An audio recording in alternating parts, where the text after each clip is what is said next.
Olá, alunos! Vamos para a nossa aula de compatibilização de projeto. Vamos entender o que significa compatibilizar projeto e como isso pode melhorar a nossa obra. Um dos itens, que são motivos para falha, e demora na execução, nesse gráfico é possível identificar a durabilidade da obra, a mão de obra, serviços de terceiro e o último item lá, falhas no projeto. Então, falhas nas especificações, isso tudo significa compatibilização de projeto, né? Então, isso demora, isso faz com que a obra seja muito mais cara do que o previsto. Os exemplos que nós estamos vendo aí nas imagens, de compatibilização de projeto, aquela torneira mal posicionada, tomada, o ar-condicionado empendurado, quando o usuário, faz incorretamente a escada, faz com que essa altura do furo da laje seja incorreta, eu tenho o perigo de bater a minha cabeça, né? Então, isso tudo é compatibilização de projeto. Nessas outras imagens aí a gente consegue ver isso, não é incomum, acho que todo mundo já deve ter visto, a porta do banheiro não fecha ou não abre, por causa da localização do vaso sanitário, a proximidade lá do boxe, essa, essas vigas e lajes que não se encontram, nos locais certos. Isso tudo é compatibilização de projeto, entre projetos, na verdade. Nessas outras imagens, o que significa gasto, de material, de mão de obra, de tudo, custo para a execução, essa escada aí, onde não foi planejado, retirada do forro corretamente, a pessoa não consegue subir, o pilar localizado bem no meio da escada, então, e muito menos essa rampa de deficiente, nenhum dos dois está confortavelmente, dentro das normas, aquela porta do deficiente ali. Na outra figura, a varanda passando em cima do trilho, isso é compatibilização de projeto, foi projetada a varanda, mas não foi identificado o que está acontecendo por fora, da varanda. E essas outras imagens a gente consegue também identificar má execução, falta de orientação do engenheiro, em cima dos pedreiros e mestres de obras, dá para identificar uma janela que não foi prumada, nesses edifícios aqui. A altura desse objeto aqui, que o porteiro tem que se esticar, a posição das câmeras de serviço, isso tudo é compatibilização de projeto, essa torneira lá de fora, empendurada aí, mal localizada.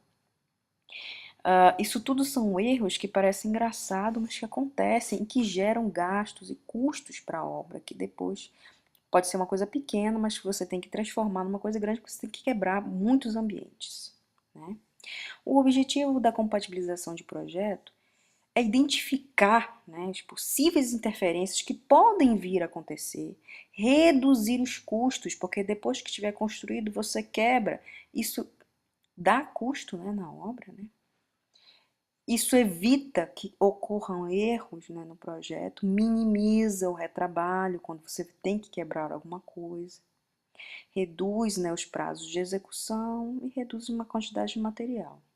Quando eu devo compatibilizar? A partir do estudo preliminar, a gente já está compatibilizando.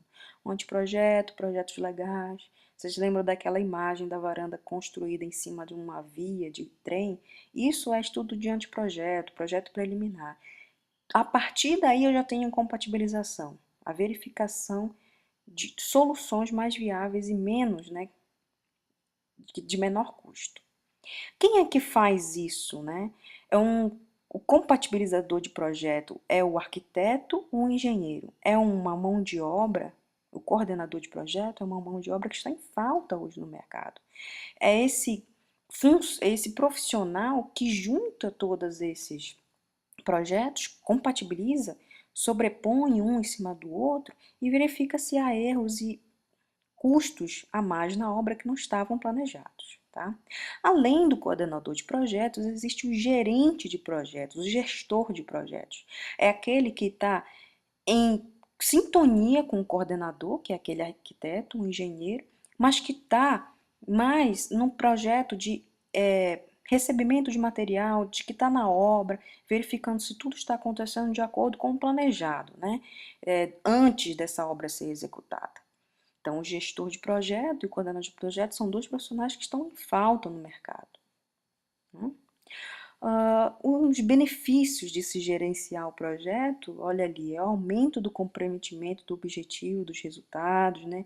A disponibilidade da informação, das tomadas de decisão. Então, se isso tudo estiver certo, o coordenador estiver em comunhão, né, em conversa séria com o gestor, isso vai facilitar muito a obra, vai beneficiar, né, a obra e seus investidores, né? Então, as dificuldades de se compatibilizar um projeto é por responsabilidade do cliente, quando ele posterga, né, decisões, quando o fornecimento de dados está incorreto, para desenvolvimento parar, né, o projeto por falta de verba, de repente, isso tudo também é responsabilidade do cliente, né? E para a responsabilidade do projetista, nós temos as outras tomadas de decisão que não é responsabilidade do cliente, que é o desinteresse ou a ignorância, ou não saber as fases do projeto, né, o que vem depois, o que vem antes, o descomprometimento com a interação, quer dizer, a comunhão, a comunicação entre gestores, entre arquiteto, engenheiro, e pedreiro e mão de obra, essa falta de normalização, né, documentação da prefeitura e pouco conhecimento dessas obras, como são executadas. Do projeto de concepção até os outros projetos, todos vocês podem reparar que partem do desenho arquitetônico. E a partir do desenho arquitetônico tem os outros projetos. O projeto estrutural, o projeto de instalações, que são os elétricos, telefônico, hidráulico. E aí, quanto mais projetos eu tiver, quanto maior o projeto, mais a importância de se compatibilizar, de se colocar um projeto em cima do outro para saber se não há interferências ou não, né? Então, como é que eu faço isso, né? Colocar um projeto em cima do outro? Como é que eu faço essa superposição e análise das plantas, né? Em todos os níveis. Existem programas que realizam isso, né? O próprio AutoCAD, né? Ele é um mais usado, mas eu tenho outras ferramentas hoje em dia que já fazem essa compatibilização de projeto, né? Já colocam, né? A ferramenta BIM é uma delas. Então, nessa próxima imagem, a gente vai ver um projeto arquitetônico que está sendo sobreposto por uma instalação hidráulica. O antes, né, é a figura de baixo, onde eu tinha muitos encanamentos, e o depois é ele compatibilizado, onde eu reduzi a quantidade de tubulação e aumentei a quantidade, e diminuí, na verdade, a quantidade de caixas de dispersão, né? Então, eu tive uma diminuição no meu custo também quando eu faço essa compatibilização, tá? Eu tenho um problema também de passagens de cano e parte estrutural, para elas não se chocarem, né? Porque eu não posso passar um furo por dentro de um pilar de concreto ou uma viga. Então, esse programa BIM, ele é muito legal, né? Ele faz essa compatibilização em 3D, ele já identifica se vai haver algum problema de encanamento elétrico ou estrutural no nosso projeto. Aí é um outro exemplo, né, entre o estrutural e o elétrico. Não sei se dá para vocês enxergarem, mas essas caixas vermelhas aí, vermelho e branca, são os shafts, né? São as caixas onde tem os disjuntores, e duas lá embaixo vocês conseguem identificar que estão sendo colocadas em cima de uma viga, um pilar de concreto. E isso não pode acontecer, tá? Sobre os aspectos gerais, o que interfere, né? A maioria dos problemas que acontecem, interferência na estrutura, que é a concepção arquitetônica, versus garagem. Isso acontece muito na localização dos pilares, quando você vai fazer um andar inferior, né, de garagem, às vezes a vaga não é possível, né? E sem contar outros, né, que apareceram lá, shaft, jamais, né, tubulação de esgoto, né, e não pode influenciar na fundação. Os outros aspectos gerais que podem acontecer, né, são a adequação das espessuras de alvenaria, modulação, né, desses pilares, né, alinhar e nivelar essas esquadrias, né, com os pilares, para eu não ter que quebrar um pilar para colocar uma janela. Isso é muito comum quando a gente não tem compatibilização de projeto. E adequar perfeitamente, né, as pedras, cerâmicas e outros componentes. O projeto de arquitetura e instalações define a forma de como fazer esse projeto, né? O projeto de produção aborda como fazer essa edificação, características definidas da concepção. Então, os serviços de estrutura hidráulico-elétrico, eles têm que estar muito bem casados, são os principais. E aí, a partir deles, eu posso ter outros projetos, como nós vimos na hidrossanitário, enfim. Como eu comentei anteriormente, né, essa ferramenta BIM é um sistema que usa, né, as plantas, né, de CAD, e aí ela modela, tá vendo que ele até comenta na publicação aí? Ela modela em 3D e aí começa a verificar quais são os projetos que estão interferindo nos outros. Esses projetos têm que estar prontos já, quando for colocar nessa ferramenta BIM, tá? O bom, né, dessa compatibilização é que eu consigo ver esse modelo em 3D do edifício. Ele permite que eu consiga detectar antecipadamente essas possíveis incompatibilidades, né? E aí, no meu orçamento fica exatamente o que foi calculado, não preciso gastar mais do que o previsto, né? Com retrabalho. E aí posso começar a executar sem medo de que a obra não vai dar nada de errado. Ali um exemplo do que a ferramenta BIM faz, naquele círculo na parte superior da imagem, quando um projeto de incêndio foi, né, interferido pelo projeto hidráulico desse prédio. Então, o projeto de incêndio jamais pode ter alguma curva a mais na tubulação para atrapalhar a área de incêndio, né? Então, fazendo essa compatibilização, o que a gente tem, né? Um ganho de velocidade nos projetos, há menos erros, né, humanos, menos retrabalho, a execução sai mais rápida e no tempo determinado, né? E, claro, né, o custo sai no previsto.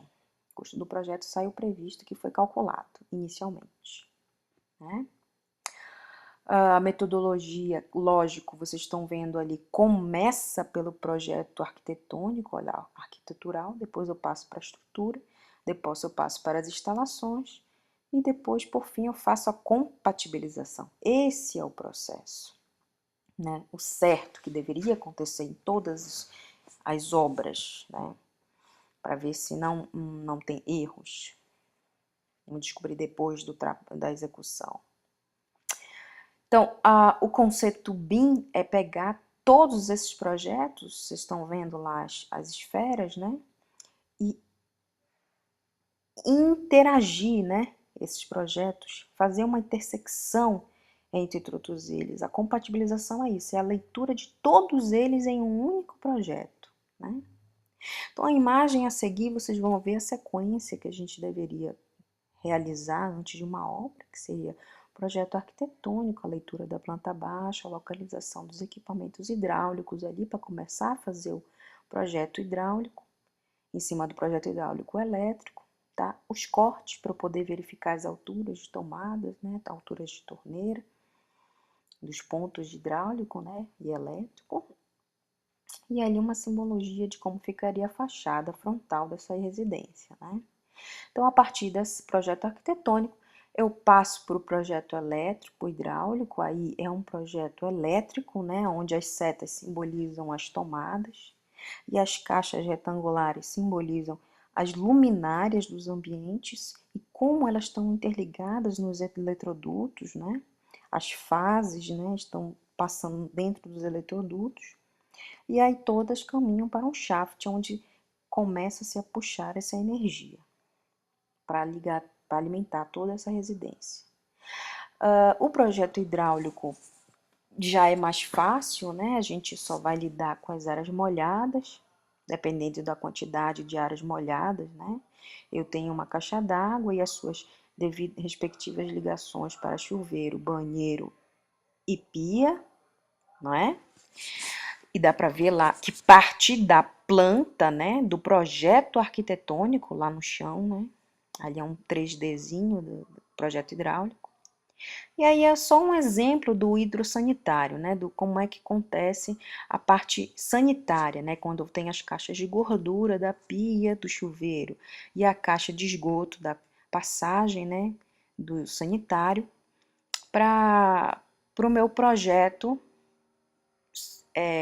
de hidrossanitário, né, em conjunto com a prefeitura e com a empresa de saneamento, né, que pode haver na sua região.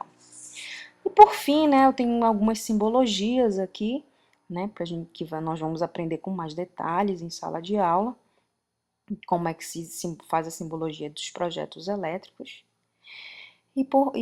Logo mais a seguir a simbologia do projeto hidráulico, né? Ali dá para ver as setas que são usadas como tomadas, ali o retângulo para a luminária, né? A caixa preta e branca ali para o shaft, tá? Aqui a simbologia do hidráulico, né? Que é o tubo de queda, né? Quando vem da caixa d'água, as passagens, né? As curvas, né? Para banheira, pia, vaso sanitário, ducha, né? O hidráulico é muito mais simples, né? Com o elétrico ele demanda menos ligações. Não se preocupem que isso vai ser passado em sala de aula e nós vamos ver com mais detalhamento essas simbologias. Então vamos elaborar os nossos projetos. Nós partiremos do projeto hidráulico e por fim vamos finalizar com o projeto elétrico, ok? Até mais, pessoal!